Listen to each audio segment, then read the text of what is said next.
Welcome to the Essential Southern Podcast, where we explore the rich history, culture, and traditions of the American South.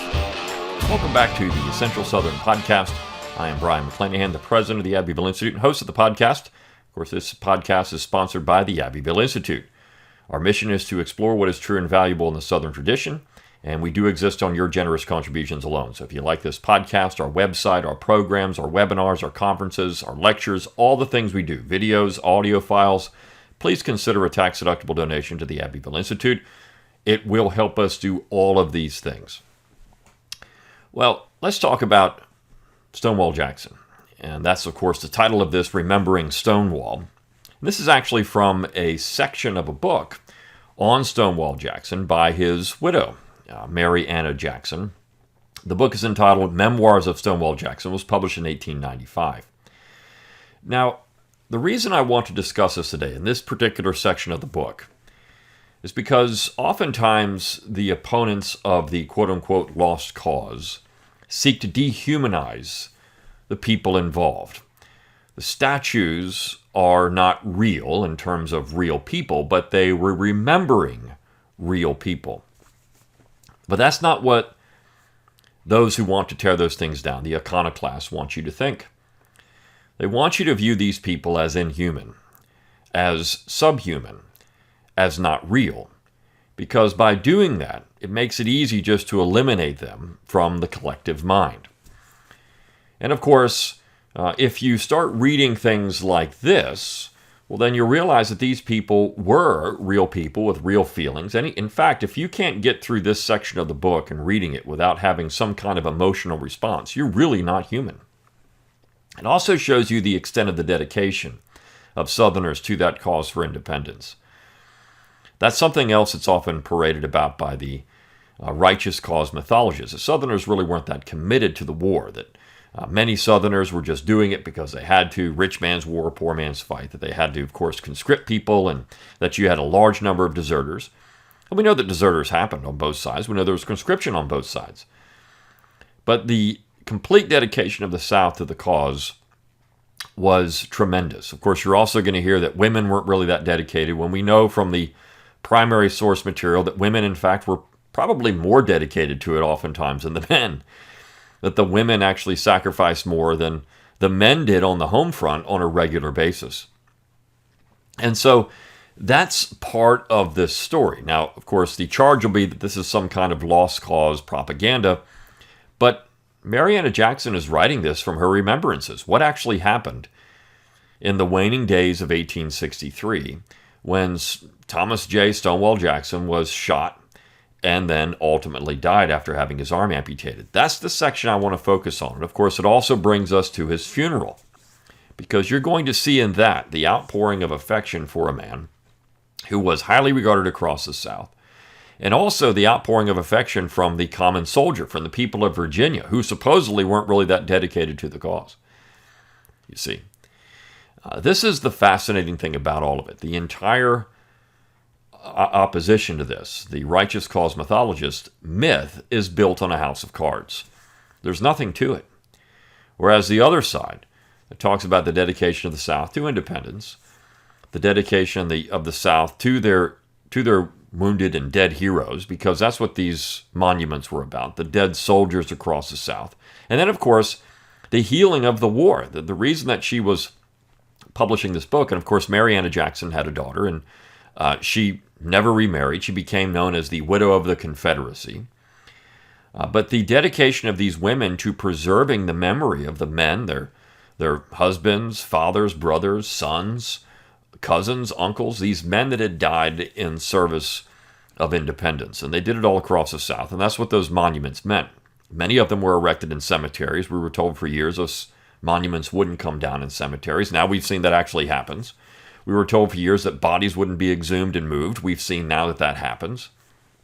So this is really important to understand. When you actually get out and you dig into the primary material, which, of course, the righteous cause mythologists will say they do, but you come up with a whole different picture from what they say is happening. They're going to cherry pick. And of course, you can find things to support their arguments. The Southerners weren't as dedicated, or that they said some mean things in 21st century language. This is true, but you can find that on the other side too. I mean, this is a complex event with people, and people are complex. And there isn't going to be an easy black and white situation to this where you just have an answer that's one or the other.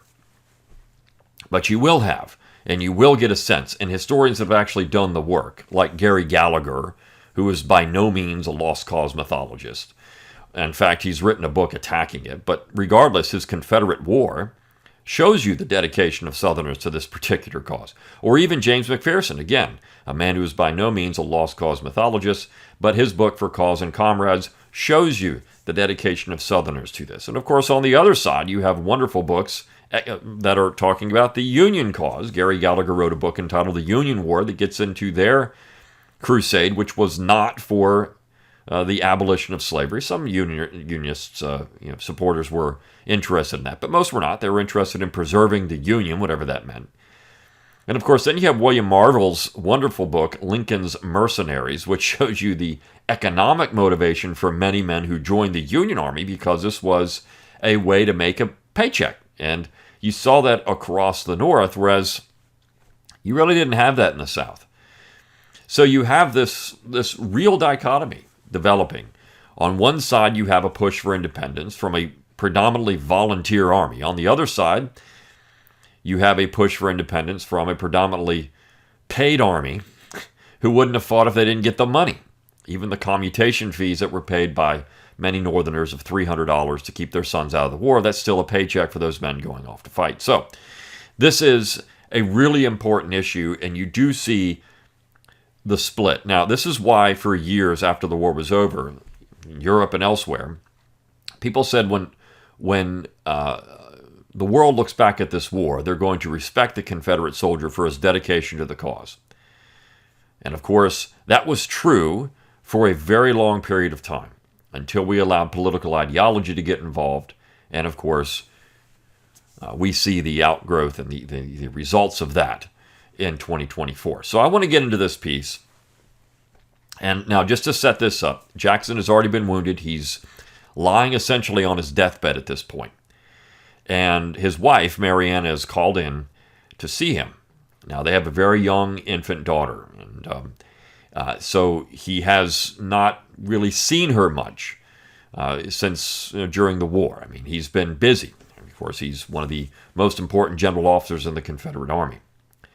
Now, for years, people would read this, North and South, and weep for the loss of Jackson's family and for the people that loved Jackson. It humanized Stonewall Jackson. That was the point. He wasn't just some barbarian, some brute out there. And Union soldiers would shake hands with the Confederates. These are people that actually shot at each other, and yet they could reconcile. But today, we have to treat these people as subhuman, as demons, as they did before the war. You see, after the war was over, there was a period where that wasn't the case. And that's what the reconciliation memorials were all about. So this is a fascinating look at a period of time when Americans were trying to heal, the 1890s. They're trying to heal the wounds of the war. And you saw an effort to do that, North and South. It didn't mean that all people were in favor of it. And of course, you did have people that were bitter on both sides. But for the majority of Americans, it was a time to bury the sword, or at least hammer the sword into plowshares, which is what the original Reconciliation Memorial, the Confederate Memorial in Arlington Cemetery, was all about. In fact, that's what it was called, the New South Memorial. And it had an inscription, "Swords into Plowshares." That was the whole point. It was to bury the violence, the vitriol, the hatred of each section, and have a nice memorial to the people of the South and to the South itself in a predominantly Union cemetery. Everyone knew what that was. So this is the funny thing about all this. The sad thing, really. It's produced the 2 minutes hate across the North. Anytime you see anything about the South, you have to have your 2 minutes, your obligatory 2 minutes of hate. And you have to hurl invectives and all kinds of things at Southerners. You go on social media, that's what happens. No one who is respecting these men nowadays is supporting anything like slavery or anything that would be attached to the antebellum United States. Remember that the North had slavery until after the war was over too, in fact, until 1866. But nobody's doing that. They're simply honoring their ancestors or honoring people that were considered American heroes, North and South, for decades after the war was over. Robert E. Lee, Stonewall Jackson. These people were not considered to be traitors. This is a new thing in terms of the way that it's now been positioned as the dominant opinion. Not saying there weren't people in the 19th century that didn't think that. There were. Or people at the time who didn't use those terms. They did. Even after the war was over, they used it. But for most Americans, they didn't use those terms anymore. Those terms were dropped. They didn't think of it in that way. After about the first decade of the period after the war, there were certainly some people who still did. But for the most part, Americans had decided that it was better to put the wounds of the war aside. Traitor wasn't the right term, and they were going to move on. And they were going to reconcile and move forward in the United States as a unified country for the good of the United States. We just don't do that anymore. We're fighting Reconstruction again. We're not fighting the war. This is what people often think. What's going on now is Reconstruction again. And in fact, that term is used. I saw a book the other day in Barnes & Noble. It was the Third Reconstruction. This is how it's positioned now. So let's get into this particular piece. She says, my own heart almost stood still under the weight of horror and apprehension, which then oppressed me. This ghastly spectacle was a most unfitting preparation for my entrance into the presence of my stricken husband. But when I soon afterwards summoned to his chamber, the sight of which there met my eyes was far more appalling, and sent such a thrill of agony and heart-sinking through me as I had never known before. Now imagine her situation. She has not seen him since he's been wounded, and of course he had his arm amputated. She has not seen this. She is now being called in to see him after his amputation. She had seen him, but after his amputation, and of course after his wounding. She hadn't seen him since. And so she recalls what he was before. Oh, the fearful change since I had last seen him. It required the strongest effort of which I was capable to maintain my self-control. When he left me on the morning of the 29th, going forth so cheerfully and bravely to the call of duty. But of course, these people aren't very brave. They're just cowards, traitors, right? He was in the full flush of vigorous manhood, and during that last blessed visit, I never saw him look so handsome, so happy, and so noble. Now his fearful wounds, his mutilated arm, the scratches upon his face, and above all the desperate pneumonia, which was flushing his cheeks, oppressed his breathing, and benumbed his senses, wrung my soul with such grief and anguish as it had never before experienced. He had to be aroused to speak to me and expressed much joy and thankfulness at seeing me, but he was too much affected by morphia to resist stupor, and soon seemed to lose the consciousness of my presence, except when I spoke or ministered to him. From the time I reached him, he was too ill to notice or talk much, and he lay most of the time in a semi-conscious state. But when aroused, he recognized those about him, and consciousness would return. Soon after I entered the room, he was impressed by the woeful anxiety and sadness betrayed in my face, and said, this is Stonewall Jackson, quote, my darling, you must cheer up, and not wear a long face. I love cheerfulness and brightness in a sick room. And he requested me to speak distinctly, as he wished to hear every word I said. Whenever he awakened from his stupor, he always had some endearing words to say to me, such as, my darling, you are very much loved. You are one of the most precious little wives in the world. He told me he knew I would be glad to take his place, but he knew God was what he knew God but God knew what was best for us. Thinking it would cheer him more than anything else to see the baby in whom he had so delighted, I proposed several times to bring her to his bedside, but he always said, not yet, wait till I feel better. He was invariably patient, never uttering a murmur or a complaint. Sometimes in slight delirium he talked, and his mind was then generally upon his military duties, caring for his soldiers and giving such directions as these. Tell Major Hawks to send forward provisions to the men. Order A.P. Hill to prepare for action. Pass the infantry to the front. Our friends around us, seeing how critical was his condition, and how my whole time was given up to him, determined to send to Richmond for Mrs. Hodge to come to my relief and assist in taking care of my baby. Hetty had been faithful to her little charge, but the presence of Mrs. Hodge, who was a singularly bright, affectionate, and sympathetic nature, and her loving ministrations in times of sorest trial, were of inestimable value and comfort. Friday and Saturday passed much in the same way. This is the last 4 days that he's alive. bringing no favorable change to the dear sufferer. Indeed, his fever and restlessness increased, and although everything was done for his relief and benefit, he was growing perceptibly weaker. On Saturday evening, in the hope of soothing him, I proposed reading some selections from the Psalms. At first he replied that he was suffering too much to listen, but very soon added, "Yes, we must never refuse that. Get the Bible and read them." As night approached, and he grew more wearied, he requested me to sing to him and asked that the song should be the most spiritual that could be selected. My brother Joseph assisted me in singing a few hymns, and at my husband's request, we concluded with the 51st Psalm and verse, "Show pity, Lord, O Lord, forgive." The sitting had a quieting effect, and he seemed to rest in perfect peace. Dr. S.B. Morrison, a relative of mine, and Dr. David Tucker of Richmond had both been called in consultation by Dr. McGuire. As Dr. Morrison was examining the patient, he looked up pleasantly at him and said, "That's an old familiar face." On Saturday afternoon, he asked to see his chaplain, Mr. Lacey, but his reputation being now very different, it was not thought prudent for him to converse. An attempt was made to dissuade him, but he was so persistent that it deemed best to gratify him. When Mr. Lacey entered, he inquired of him if he was trying to further those views of Sabbath observance of which he had spoken to him. Upon being assured that this was being done, he expressed much gratification and talked for some time upon that subject, his last care and effort for the Church of Christ being to secure the sanctification of the Lord's day. Now, let me pause there for a second. So look, this shows you who Jackson was. Patient, devoted to his men, to his family, a Christian gentleman above all else. This is one thing that you would get out of reading Robertson's biography of Jackson, or any biography of Jackson. You can't escape it. And yet these people are portrayed as devils, subhuman. But that's not what you get when you read this.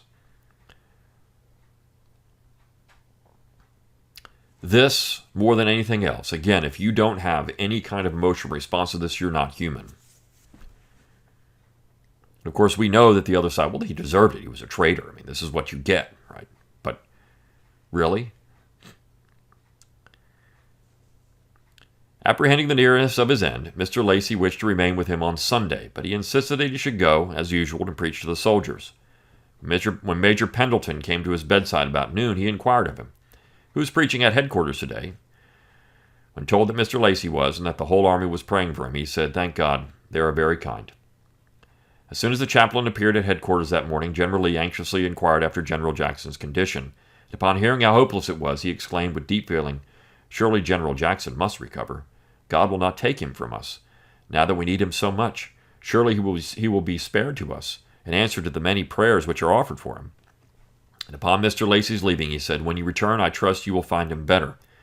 When a suitable occasion offers, give him my love, and tell him that I wrestled in prayer for him last night, as I never prayed, I believe, for myself."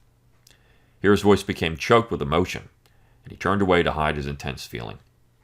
Again, Lee, the marble, cast iron Lee, choked with emotion over Jackson. These people loved each other in a way that we can't really comprehend today. And that's why this stuff is so important. It humanizes everything. Who these people were. Now, this is why we call this the Essential Southern Podcast, because there is that element to the Southern character, the Southern tradition, the family, the Christian devotion, these things that are very important as an outgrowth of that tradition. And again, every tradition has its thorns, and every tradition is going to have the exceptions, you see. But this was across the South. The men are praying for Jackson. You would guess from reading the modern literature, these people were just horrible demons. It's not what you get when you read this. Shortly after the general's fall, and before the situation had grown so critical, General Lee sent him, by a friend, the following message. "Give him my affectionate regards, and tell him to make haste and get well, and come back to me as soon as he can. He has lost his left arm, but I have lost my right arm." Mr. Lacey was a truly spiritual comforter and help to me in those dark and agonizing days. Often when I was called out of the sick chamber to my little nursling, before returning, we would meet together and, bowing down before the throne of grace, pour out our hearts to God to spare that precious, useful life, if consistent with His will. For without this condition, which the Savior Himself enjoins, we dared not plead for that life, intimately infinitely dearer as it was than my own. In order to stimulate his fast-failing powers, he was offered some brandy and water, but he showed great repugnance to it, saying excitedly, "It tastes like fire and cannot do me any good." Early on Sunday morning, the 10th of May, I was called out of the sick room by Dr. Morrison, who told me the doctors, having done everything that human skill to devise to stay the hand of death, had lost all hope, and that my precious, brave, noble husband could not live. Instead, life was fast ebbing away, and I felt that they must prepare me for the inevitable event, which was now a question of only a few short hours. As soon as I could arise from this stunning blow, I told Dr. Morrison that my husband must be informed of his condition. I well knew that death to him was but the opening of the gates of pearl and the ineffable glories of heaven. But I had heard him say that, although he was willing and ready to die at any moment that God might call him, still we prefer to have a few hours' preparation before entering into the presence of his Maker and Redeemer.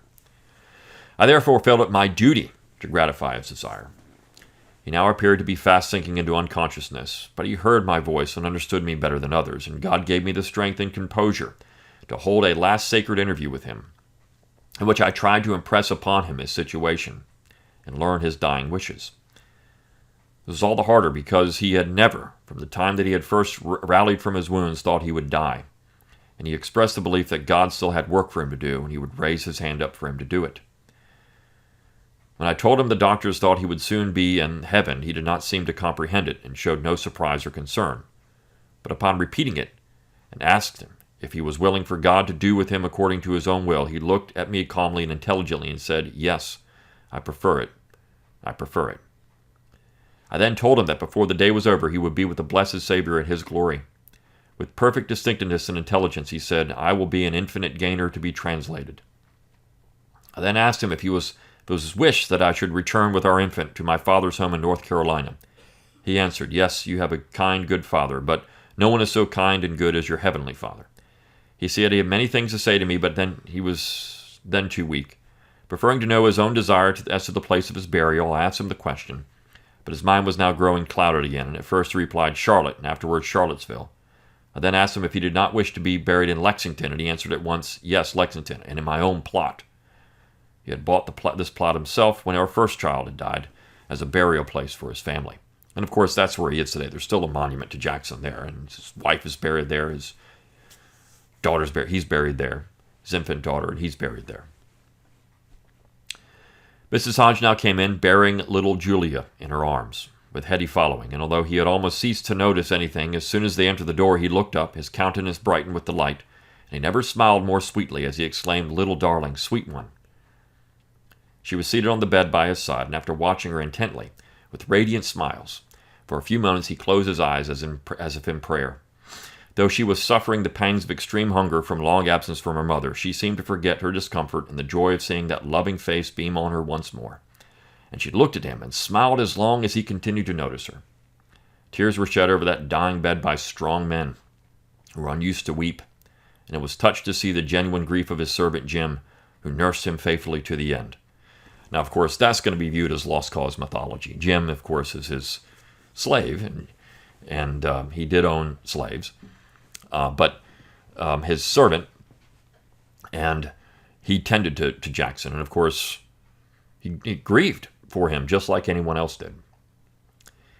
He now sank rapidly into unconsciousness, murmuring discontented words occasionally, but all at once he spoke out very cheerfully and distinctively the beautiful sentence which has become immortal as his last. "Let us cross over the river and rest under the shade of the trees." With the soul wandering back in dreams to the river of his beloved valley, the Shenandoah, the river of sparkling waters, whose verdant meads and groves he had redeemed from the invader, and across whose floods he had so often won his passage through the tolls of battle. Was this what he was doing? Or was he reaching forward across the river of death to the golden streets of the celestial city, and the trees whose leaves are for the healing of the nations? It was to these that God was bringing him, through his last battle and victory. Under the shade he walks, with the blessed company of the redeemed. General Jackson expressed a desire, when in health, that he might enter into the rest that remains for God's people on the Lord's day. His wish was now gratified, and his heavenly Father translated him from the toils and trials of earth, soon after the noon of a beautiful and perfect May day, as ever shed its splendor upon this world, to those realms of everlasting rest and bliss where Sabbaths have no end, and the noontide of glory eternally reigns. Never shall I forget Mr. Lacey's ministrations of consolation to my bleeding heart on that holiest of Sabbath afternoons. Seated by my bedside, he talked so of heaven, giving such glowing descriptions of its blessedness, and following and imagined the ransomed, glorified spirit through the gates into the city, that at last peace, the peace of God, came into my soul, and I felt it was selfish to wish to bring back to this sorrowful earth for my happiness one who had made such a blissful exchange. But this frame of mind did not last, and many were the subsequent conflicts to attain and keep this spirit. The remains were carefully prepared by the loving hands of the staff officers, the body being embalmed and clothed in an ordinary dress and then wrapped in a dark blue military overcoat. His Confederate uniform had been cut almost to pieces by his attendants in their endeavor to reach and bind up his wounds on the night of his fall. Late in the evening, I went into Mr. Chandler's parlor to see that all that was left of the one who had been to me the truest, tenderest, and dearest of all the relations of earth, the husband of whom I had been so proud, and for whom I had thought no honors or distinctions too great. But above all, this I prized and revered his exalted Christian character, and knew that God had now given him a crown of righteousness. Yet how unspeakable and incalculable was his loss to me, and that fatherless baby, dead, in the meridian of his grand life, before he attained the age of 40 years, but alive in Christ forevermore. I mean, look at the grief she's feeling here. She's lost. This is now being written 30 years later. This is what she's still saying about this time. She was still grieving 30 years later for this. When people say that Confederate women who were erecting monuments were just doing it for some political motivation, when you read this, do you even come away with that? These people were grieving 30 years later for all that was lost, for all the bloodshed, for all the men that they had lost. How can you think this was all about politics? But that's the mind of the modern left. Everything is about politics. It's never about remembrance or respect or honor, ever. It's about politics. All traces of suffering had disappeared from that noble face, and although somewhat emaciated, the expression was serene and elevated, and he looked far more natural than I had dared to hope. That night, after a few hours' sleep from sheer exhaustion, I awoke when all in my chamber was perfect stillness, and the full moon poured a flood of light through the windows, glorious enough to lift my soul heavenwards. But oh, the agony and anguish of those silent midnight hours, when the terrible reality of my loss and the desolation of widowhood forced itself upon me and took possession of my whole being. My unconscious little one lay sweetly sleeping by my side, and my kind of friend, Mrs. Hodge, was near, but I strove not to awaken them. And all alone I stemmed the torrent of grief which seemed insupportable, until prayer to him who alone can comfort again brought peace and quietness to my heart. The next morning I went once more to see the remains, which were now in the casket, and were covered with spring flowers. His dear face was wreathed with the lovely lily of the valley, the emblem of humility, his own predominating grace, and it seemed to me no flowers could have been so appropriate for him. Since then I had never seen the lily of the valley without its recalling the tenderest and most sacred associations. On Monday morning began the sad journey to Richmond. A special car had been set apart for us, in which were Mr. Lacey and the staff officers, while Mrs. Hodge and Mrs. Chandler were my attendants, and proved themselves the kindest of friends and comforters. Upon reaching the suburbs of the city, the train stopped, and we were met by Mrs. Governor Letcher and other ladies with several carriages, and driven through the most retired streets of the governor's mansion. Kind friends had also in readiness for me a morning outfit. These were indeed most thoughtful considerations on their part, and could not have been more gratefully associated. The funeral cortege then proceeded on its way into the city, and was followed by 2 miles for 2 miles by throngs of people. It then proceeded into the city for 2 miles by throngs of people. Business had been suspended, and the whole city came forth to meet the dead chieftain. The whole city. Amidst the solemn silence, only broken by the boom of the minute guns and the wails of military dirge, the coffin was borne to the governor's gates, and hidden for a time from the eyes of the multitude that were wet with tears. But these people weren't dedicated. These people didn't have them believe any of this stuff, right? 2 miles of people following the procession. 2 miles. casket, enveloped in the Confederate flag, and laden with spring flowers, was placed in the center of the reception room in the executive mansion. It was here that I looked upon the face of my husband for the last time. No change had taken place, but the coffin had been sealed. The beloved face could only be seen through the glass plate, which was disappointing and unsatisfactory. In honor of the dead, the next day a great civic and military procession took place. The full body was carried through the main streets of the city, the pallbearers being 6 majors and brigadier generals dressed in full uniform. The hearse, draped in mourning and drawn by 4 white horses, was followed by his horse, led by a groom. Empty, of course, which is, you can just imagine the scene. Next, by his staff officers, regiments of infantry and artillery, then a vast array of officials, the president, cabinet, and all the general officers in Richmond, after whom came a multitude of dignitaries and citizens, and then all returned to the capital. Every place of business was closed, and every avenue thronged with solemn and tearful spectators, while a silence more impressive than that of the Sabbath brooded over the whole town. When the hearse reached the steps of the Capitol, the pallbearers, headed by General Longstreet, the great comrade of the departed, bore the corpse into the lower house of the Congress, where it was placed on a kind of altar, draped with snowy white, before the Speaker's chair. The coffin was still enfolded with the white, blue, and red of the Confederate flag.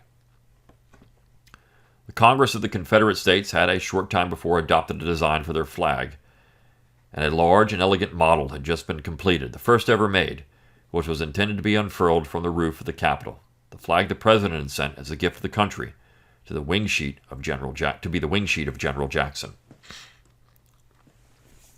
During the remainder of the day, the body lay in state and was visited by fully 20,000 persons, the women bringing flowers, until not only the bier was covered, but the table on which it rested overflowed with piles of these numerous tributes of affection. 20,000 people. 20,000. And everyone brought flowers, but I thought these people didn't care. They weren't really that dedicated. The women were out starving and doing bread rides, what the left will tell you now. These people weren't really dedicated to it. At the hour appointed for closing the doors, the multitude was still streaming in, and an old wounded soldier was seen pressing forward to take his last look at the face of his loved commander. He was told that he was too late. The casket was then being closed for the last time, and the order had been given to clear the hall. He still endeavored to advance.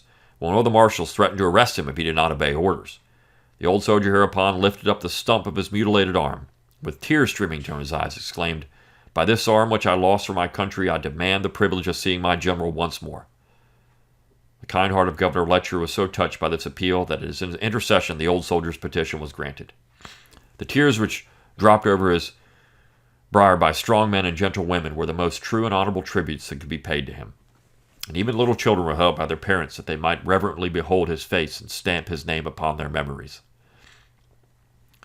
While all these public demonstrations were taking place in the Capitol, how different was the scene in my darkened chamber nearby.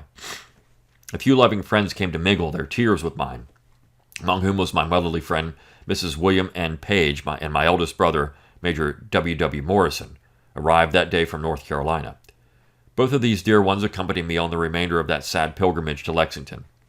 I also received a precious visit from Reverend Dr. T.V. Moore, whom I had never met before, but his winning gentleness of face, his selections of the most comforting passages of Scripture, such as the 14th chapter of John, beginning, "Let not your heart be troubled, ye believe in God, believe also in me," and his fervent, touching prayer could not have been more grateful and soothing,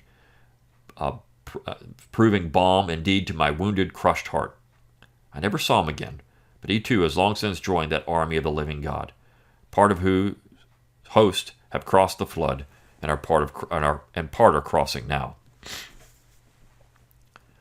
Little Julia was an object of great interest to her father's friends and admirers, and so numerous were the requests to see her that Hetty, finding the child growing worried at so much notice and handling, sought a refuge beyond the reach of the crowd. She ensconced herself with her little charge so close to the wall of the house, underneath my window in the backyard, and there I heard crooning and bewailing that people would give her baby no rest. On Wednesday morning we again set out on our protracted funeral journey, going by the way of Gordonsville to Lynchburg. And along the route, at every station at which a stop was made, were assembled crowds of people, and many were the floral offerings handled in for the buyer. His child was often called for, and on several occasions was handed in and out of the car windows to be kissed. No stop was made at Lynchburg, but a vast throng was there to attest to their interest and affection, and to present flowers Here we took the canal boat, which was to convey us to Lexington, and on Thursday evening, with our precious burden, we reached a little village which had been so dear to him, and where his body was now to repose until the last trump shall sound, and this mortal shall put on immortality. At Lexington, our pastor, Dr. White, and his friends and neighbors met us in tears and sorrow. The remains were taken charge by the Corps of Cadets of the Virginia Military Institute and carried to the lecture room, where General Jackson, while professor, had taught for 10 years and were guarded during the night by his former pupils. On Friday the 15th, May 15th, the body was again escorted by the officers and cadets of the Institute, together with the citizens of the Presbyterian Church, in which he had so loved to worship, where the services were conducted in the simplest manner by the pastor and other visiting ministers. Now remember, he's at VMI now, and of course VMI has taken down the statue of Jackson. They removed it. The man that the cadets guarded in lying in state, they took it away because it's somehow evil. And when you read this, do you even get any of that? Is there an evil part of any of this? Evil is what these people say Jackson was. He was evil. I don't see that. Thousands and thousands of people thronging to see Jackson. Were all those people evil? Conspicuous among these were General Jackson's valued friend, Dr. Ramsay of Lynchburg, who offered a prayer of wonderful pathos. The hymn, How Blessed the Righteous When He Dies, was sung, after which Dr. White read the 15th chapter of 1 Corinthians, that sublime description of the resurrection of Christ and the believer, and then delivered an address, which was just as appropriate as it was heartfelt and affectionate. The casket, followed by a long procession of people and far from near, was borne to the cemetery, and with military honors was at last committed to the grave. The spot where he rests is beautiful for situation, the gentle eminence commanding the loveliest views of peaceful, picturesque valleys beyond which, like faithful sentinels, rise the everlasting hills. My pastor took me to his own home, and never could the loving kindness and sympathy of true hearts be exceeded by that of himself, his family, and the good people of Lexington to me in this hour of deepest affection and bereavement. When the time came for my sad departure from my once happy, merry home, the noble people of Virginia extended me every kindness.